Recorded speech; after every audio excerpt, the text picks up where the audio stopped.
Hi friends, പുതിയൊരു വീഡിയോയിലേക്ക് എല്ലാവർക്കും സ്വാഗതം. അപ്പോൾ ഇന്നത്തെ ഒരു വീഡിയോ എന്ന് പറഞ്ഞു കഴിഞ്ഞാൽ കഴിഞ്ഞ ദിവസങ്ങളിലൊക്കെ ആയിട്ട് ഏലത്തിനകത്ത് കവാത്തെടുക്കുകയൊക്കെ ചെയ്തിരുന്നു കേട്ടോ. അപ്പോൾ പുറം ഭാഗത്ത് മഴ കാരണം നല്ല കാടും പടലയൊക്കെയാണ്. അതൊക്കെ തൂമ്പായ്ക്ക് ചെത്തിക്കളയാൻ പറ്റിയാൽ ഏലത്തിൻ്റെ വേരൊക്കെ മുറിഞ്ഞു പോകും. അതുകൊണ്ട് തന്നെ കുറേയൊക്കെ കൈകൊണ്ട് പറിച്ച് ഏലം ഇല്ലാത്ത ഭാഗത്തെ മാത്രമേ തൂമ്പായ്ക്ക് ചെത്തുന്നുള്ളൂ. ആ ഒരു വീഡിയോ ആണ് കേട്ടോ ഇന്ന് കാണിക്കുന്നത്. നല്ല കാടായിരുന്നു. പറയുവാണെങ്കിൽ ഈ ഭാഗമൊക്കെ കാട് പറിച്ചതിന് ശേഷമാണ്, അതായത് കൈകൊണ്ടാണ് ഇവിടെ എല്ലാം പറിച്ചതിന് ശേഷമാണ് ഞാൻ ഈ വീഡിയോ എടുക്കുന്ന കാര്യം ഓർത്തത് തന്നെ. പിന്നെ കുറച്ച് പറമ്പൊക്കെ നന്നായിട്ട് വൃത്തിയാക്കാനുണ്ടായിരുന്നു കേട്ടോ. അതൊക്കെ വെട്ടി വൃത്തിയാക്കി നിർത്തണം, എങ്കിലേ ഏലമൊക്കെ നല്ല രീതിയിൽ നിൽക്കുകയുള്ളൂ. ഏലത്തിന് കുറച്ച് ഷെയ്ഡ് മാത്രമേ ആവശ്യമുള്ളൂ കേട്ടോ. ഇവിടെ നല്ല ഷെയ്ഡാണ്. മരം വെട്ടി ഇറക്കാനായിട്ട് മഴയൊക്കെ ആയതുകൊണ്ട് കഴിഞ്ഞില്ല. അപ്പം ഏകദേശമൊക്കെ നമുക്ക് കൈ എത്തുന്ന രീതിയിൽ കുറച്ചൊക്കെ നല്ല വൃത്തിയാക്കി ഇടാമെന്ന് വിചാരിച്ചു. അതുകൊണ്ട് തന്നെ ഏലം ഇല്ലാത്ത ഭാഗത്താണ് കേട്ടോ ഞാൻ ഈ തൂമ്പ വെച്ച് ചെത്തി കൊടുക്കുന്നത്. ബാക്കി കൈകൊണ്ട് പറിക്കുകയായിരുന്നു ഞാൻ പറഞ്ഞല്ലോ. കുറച്ചൊക്കെ ഷെയ്ഡ് വേണം താനും, എങ്കിൽ ഒരുപാട് ഷെയ്ഡ് ആവരുത്. അതുകൊണ്ടാണ് മരം ഇറക്കേണ്ടി വരുന്നത്. നല്ല ഷെയ്ഡാണ്. 2 വർഷത്തോളമായി കേട്ടോ മരം ഒന്ന് ഇറക്കി കൊടുത്തിട്ട്. അതുകൊണ്ട് തന്നെ ഈ പ്രാവശ്യം മരം ഇറക്കിച്ചേ മതിയാവുള്ളൂ. ആളെ വിളിച്ചിട്ടുണ്ട്. അപ്പം മഴ കഴിഞ്ഞിട്ട് വരാമെന്നാണ് കേട്ടോ പറഞ്ഞിരിക്കുന്നത്. മഴയെന്ന് പറഞ്ഞു കഴിഞ്ഞാൽ വല്ലാത്തൊരു കാലാവസ്ഥയാണ്. 2 ദിവസം വെയിലാണെങ്കിൽ, അല്ലെങ്കിൽ രാവിലെ വെയിലാണെങ്കിൽ ഉച്ച കഴിഞ്ഞ് മഴയായിരിക്കും. അപ്പം ഞാൻ ഈ പറമ്പിലെ പണി ചെയ്യുന്ന ആ ദിവസം എന്ന് പറയുമ്പം മഴ ഇല്ലായിരുന്നു കേട്ടോ. അപ്പം വീഡിയോ എടുത്തിട്ട് 2-3 ദിവസമായി, ഇടാൻ പറ്റിയില്ല. ഞാൻ പറഞ്ഞിട്ടുണ്ട് ഞാൻ നോക്കുന്നതാണ് ഈ ഏലച്ചെടികളെന്ന്.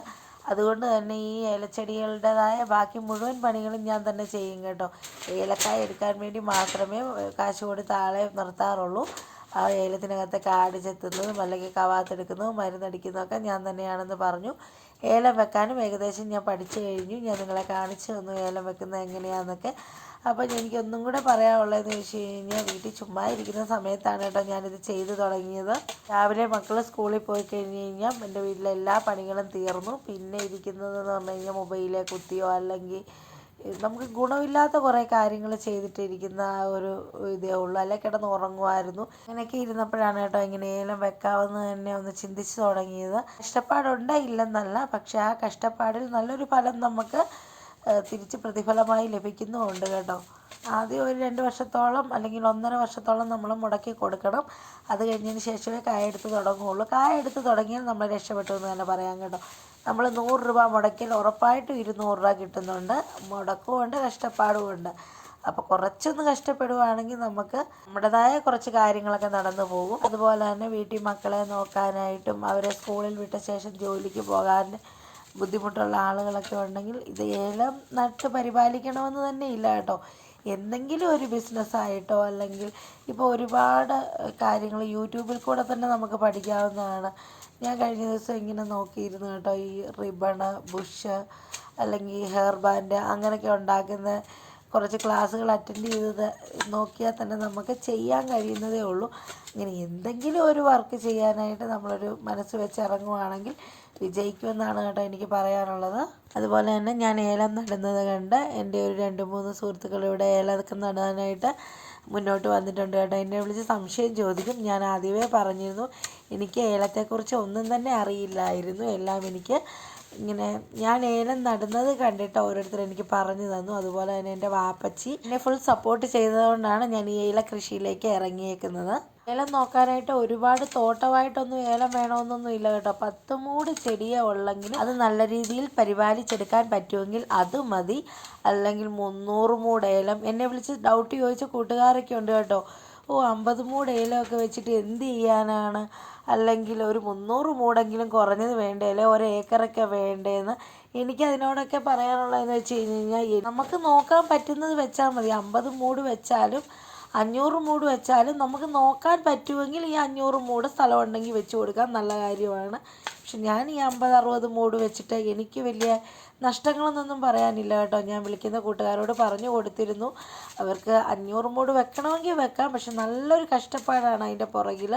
ഈ 50 മൂടൊക്കെ വെക്കാനുള്ള സ്ഥലം ഉള്ളത് കൊണ്ടാണ് ഞാൻ വെച്ചത്. അല്ല ഒരു 200 മൂട് വെക്കാനുള്ള സ്ഥലം ഉണ്ടെങ്കിൽ ഞാനും വെച്ചേനെ കേട്ടോ. നമുക്ക് ആകെ ഒരു 20 സെൻറ്റ് സ്ഥലമാണുള്ളത്. അതിൽ വീടുണ്ട്, നമ്മുടെ ഒരു വിറക് വര പോലെ ഒരു ഷെഡുണ്ട്, പിന്നെ മുറ്റമുണ്ട്. മുറ്റത്തിൻ്റെ സൈഡിലൊന്നും ഞാൻ ഏലം വെച്ചിട്ടില്ല. അടുക്കള തോട്ടം എന്ന് പറയുന്നത് പോലെ കുറച്ച് പച്ചക്കറികൾ ഞാൻ നട്ടിട്ടുണ്ട്. ഇതെല്ലാം കഴിഞ്ഞ സ്ഥലത്താണ് ഏലം വെച്ചിരിക്കുന്നത്. കുറച്ച് ഏലമായതുകൊണ്ട് അത്യാവശ്യം കാര്യങ്ങൾ എനിക്ക് നോക്കി നടത്താൻ പറ്റുന്നുണ്ട്.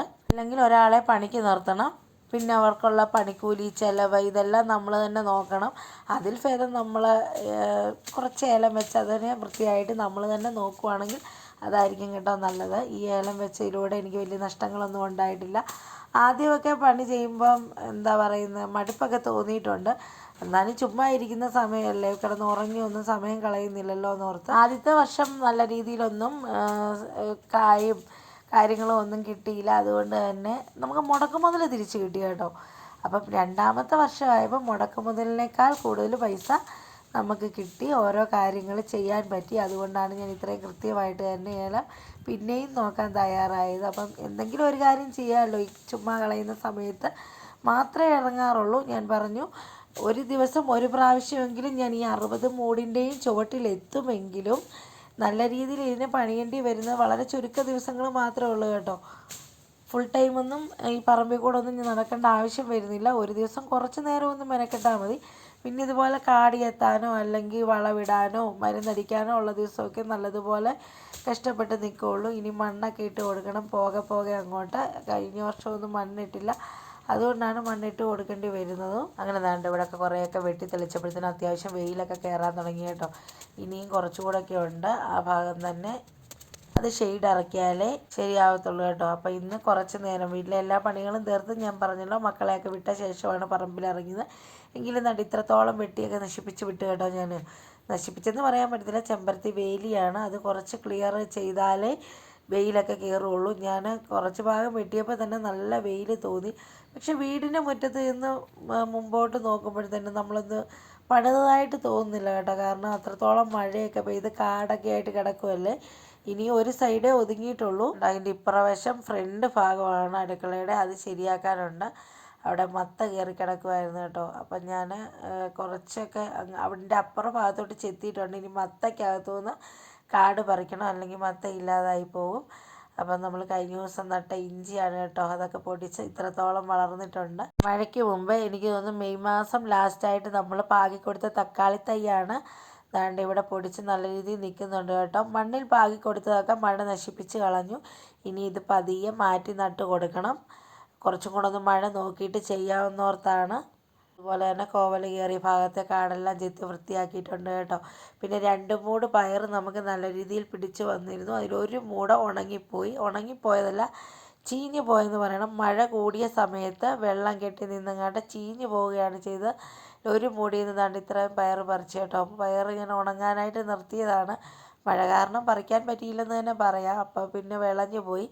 എന്നാൽ പിന്നെ ഉണങ്ങി വരട്ടെന്ന് വിചാരിച്ചു. അതുകൊണ്ട് ഈ ഭാഗത്ത് നിന്ന ബാത്റൂമിൻ്റെ സൈഡിലായിട്ട് നിന്ന പയർ പോയി കേട്ടോ. അപ്പോൾ പകരം അവിടെ ഒരു പാവൽ കയറി വരുന്നുണ്ട്. അതിനെ ഒന്ന് നോക്കി സംരക്ഷിച്ചെടുക്കുക. അവിടെ എല്ലാം കാടാണ് കേട്ടോ. ഇതൊക്കെ കൈകൊണ്ട് പറിച്ച് കളയാനുള്ള കാടാണ്, തൂമ്പായ്ക്ക് ചെത്താൻ പറ്റിയല്ല. അപ്പോൾ ഏകദേശമൊക്കെ ചെത്തി വരുന്നതേ ഉള്ളൂ. അപ്പോൾ ഇതെല്ലാം കഴിഞ്ഞ് ഞാൻ വൈകിട്ടാണ് കേട്ടോ ഇന്ന് ഏലം നിരീക്ഷിക്കാനായിട്ട് ഇറങ്ങിയത്. വൈകിട്ടെന്ന് പറയുമ്പോൾ ഒരു 5:30 സമയമാണ്. എന്നിട്ട് പൂവൊക്കെ അതേപടി നിൽക്കുകയാണ്. ഒരുപാട് കാറ്റും മഴയൊക്കെ ഉള്ള ദിവസം മാത്രമേ ഞാൻ പറമ്പിൽ ഇറങ്ങാത്തേ ഉള്ളൂ കേട്ടോ. ചെറിയ മഴയൊക്കെയാണ് ഞാൻ കുടയൊക്കെ പിടിച്ച് വരും. നല്ല കാറ്റുണ്ടെങ്കിൽ പേടിയായിരുന്നെന്ന് ഞാൻ പറഞ്ഞില്ല. ചക്കയൊക്കെ വീഴുന്ന വീഡിയോ ഞാൻ നിങ്ങൾക്ക് കാണിച്ചു തന്നു. അപ്പം അതുകൊണ്ട് മാത്രം. അപ്പം നമുക്കൊന്ന് നിരീക്ഷിച്ച് പോവുകയാണെങ്കിൽ ഓരോ ദിവസവും മാറ്റം അറിയാം കേട്ടോ.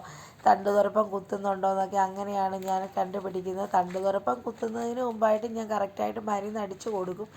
എന്നാലും ഒന്ന് നിരീക്ഷിച്ച് പോവും. ഏലത്തിന് എന്നും തന്നെ ഇറങ്ങി നമ്മളിങ്ങനെ നിരീക്ഷിച്ച് നോക്കുന്നതുകൊണ്ട് ഓരോ ദിവസത്തെയും മാറ്റം എനിക്കറിയാം കേട്ടോ. അതുപോലെ തന്നെ ഇന്ന് താമസിച്ചുകൊണ്ട് പാഷൻ ഫ്രൂട്ടൊക്കെ ഇവിടെ വീണ് കിടപ്പുണ്ട്. അതല്ല രാവിലെയാണ് പറക്കുന്നതെങ്കിൽ താവ് എൻ്റെ ഒപ്പം ഇറങ്ങും കേട്ടോ. പാഷൻ ഫ്രൂട്ട് കിട്ടുമല്ലോ എന്ന് ഓർത്തിട്ട് ഏലത്തിൻ്റെ ചോട്ടിൽ കൂടെ നടക്കുമ്പോൾ ഒറ്റയ്ക്കാവും വരികയല്ല, അവന് പേടിയാണ് പറമ്പിനകത്തൂടെ നടക്കാനായിട്ട്. അപ്പം നല്ലതുപോലെ തെളിഞ്ഞാണ് പറമ്പ് കിടക്കുന്നത്, എങ്കിലും അവന് പേടിയാണ് കേട്ടോ. ഞാൻ ഇറങ്ങുന്ന കൂടെ വന്ന് പാഷൻ ഫ്രൂട്ടൊക്കെ പറക്കി പോവും. അത് വൈലറ്റ് പാഷൻ ഫ്രൂട്ടായതുകൊണ്ട് ഇഷ്ടമാണ് കേട്ടോ. നല്ല മധുരമാണ് ഈ പാഷൻ ഫ്രൂട്ടിന്. സാധാരണ പാഷൻ ഫ്രൂട്ടിനേക്കാളും മധുരമാണ്. അതുകൊണ്ടാണ് എൻ്റെ ഒപ്പം ഇറങ്ങി വന്ന് പറക്കുന്നത് കേട്ടോ. ഇപ്പോൾ ഇറങ്ങിയിട്ടില്ല, ഹോംവർക്ക് ചെയ്യാനിരുന്ന്. അപ്പം ഇന്ന് മഴയൊന്നും പെയ്തിട്ടില്ല കേട്ടോ, നല്ല കാലാവസ്ഥയായിരുന്നു. അപ്പം മിക്കവാറും രാത്രി തകർക്കുമായിരിക്കും, എപ്പോഴേലും പെയ്യും. ഇന്നോ അല്ലെങ്കിൽ നാളെയൊക്കെ ആയിട്ട് മഴ പെയ്യുകയും. രാവിലെ തൊട്ടേ മൂടലുണ്ടായിരുന്നു, കുറച്ച് നേരം വെയിൽ തെളിഞ്ഞ് നിന്ന ശേഷം മൂടി കിടക്കുമായിരുന്നു. എന്താണ്ട് പിന്നെയും പ്രാഷൻ ഫ്രൂട്ടൊക്കെ കിട്ടുന്നുണ്ട് കേട്ടോ. അപ്പോൾ ഇന്നത്തെ വീഡിയോ ഇത്രയൊക്കെ തന്നെയുള്ളൂ കേട്ടോ. പറമ്പിലെ കുറച്ച് വിശേഷങ്ങൾ അടങ്ങുന്ന ഒരു വീഡിയോ ആണ് കാണിച്ചത്. അപ്പോൾ ഇഷ്ടപ്പെട്ടാൽ ലൈക്ക് ചെയ്യാനും ഷെയർ ചെയ്യാനും കമൻറ്റ് ചെയ്യാനും ഒന്നും മറക്കരുത്. അതുപോലെ തന്നെ ഇതുവരെയും സബ്സ്ക്രൈബ് ചെയ്ത് സപ്പോർട്ട് ചെയ്യാത്ത കൂട്ടുകാരുണ്ടെങ്കിൽ ഒന്ന് സബ്സ്ക്രൈബ് ചെയ്ത് സപ്പോർട്ട് ചെയ്യാൻ മറക്കരുത്. കൂടുതൽ വിശേഷങ്ങളൊക്കെ ആയിട്ട് അടുത്തൊരു വീഡിയോയിൽ കാണും വരെ ബൈ ബൈ.